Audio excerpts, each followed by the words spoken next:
Davenport, Iowa is a place where many go. There are several parts of Davenport that people associate with that could either be the really nice places or the really bad places, or what we would refer ghetto or low poverty.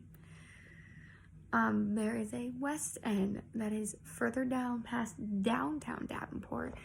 The reason why it's one of the poverty line set of areas is where it's closer to downtown. Downtown is known to be very crimeful, and a lot of things happen downtown. With that being said, there's also areas, there's another spot called Locust Street. It's like a division line between the good side of Davenport and the bad side of Davenport. If you are on one side of Locust Street, that is over by the hospitals, you are on the good side of Davenport. You're going to see less crime, you're going to see less break-ins, less form of poverty. You're not going to see as much children running the streets to cause trouble. You're going to see children in the streets to play. On the other side of Locust Street is the downtown area of Davenport. That area is where you're going to see a lot of crime, a lot of drug dealing, a lot of poverty, children running the street causing commotion.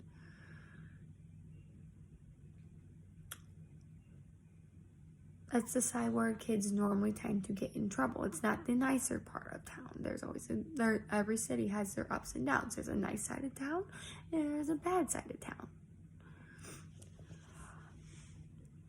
I've been working in the downtown Davenport for about 7 months now. I have noticed a lot of things. My sitter, who I trust very dearly, actually works behind where I work downtown. So she's kind of considered on the bad side of Davenport. But she's on where she is located is a more safer area. I was picking up my son one day, and we walked outside. My babysitter's husband walks in and said, like, hey, there's some kids looking into your car. The mother was with them. She was walking pushing the stroller. She did not say anything to her kids about looking into my car. We were outside when this happened. My babysitter said it pretty loudly to make sure that they heard that we are watching, that we need to be careful when we are in Davenport, in this type of area, because you never know. Our area is where our street is safe, but there are parts you don't know who comes down here. Crime, auto theft is very huge, and that's been seen by a lot of poverty-set children.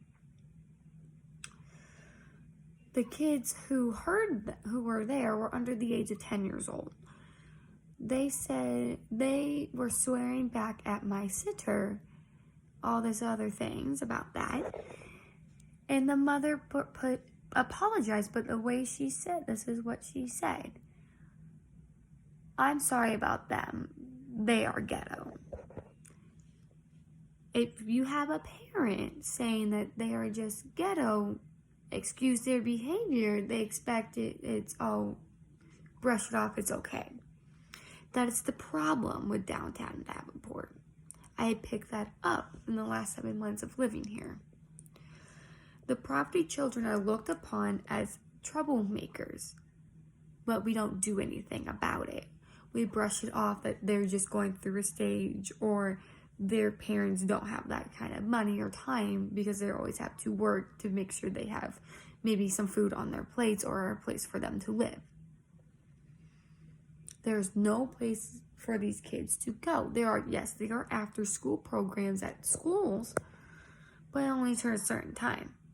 Some parents don't get off until late or don't have anywhere else to go, so they just go to the street and figure out what they can do. There are YMCAs that do after school program, but those require money that they don't have for them to go to. Yes, they are scholarships and fundraise, and there's a lot of scholarships they can do. But at that point, at time. It's just they're not going to do it because that's just wasting their money when they need the money very desperately.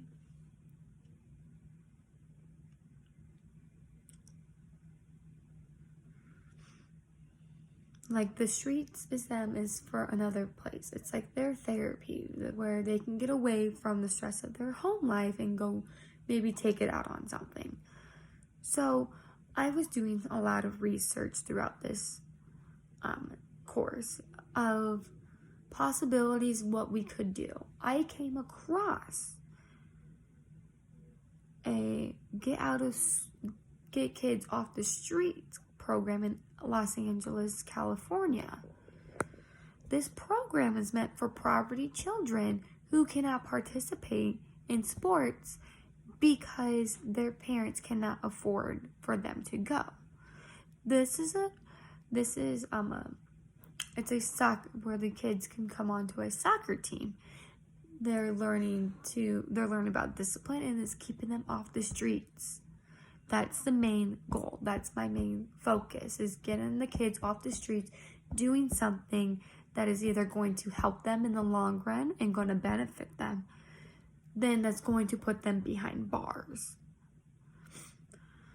My idea is to create that kind of program, either allowing these poverty children to do sports that they cannot do in school because their parents cannot afford them, and the program would take care of all costs, and having a place for them to go into. Their parents can come pick them up, or someone can come pick them up because they're off of work.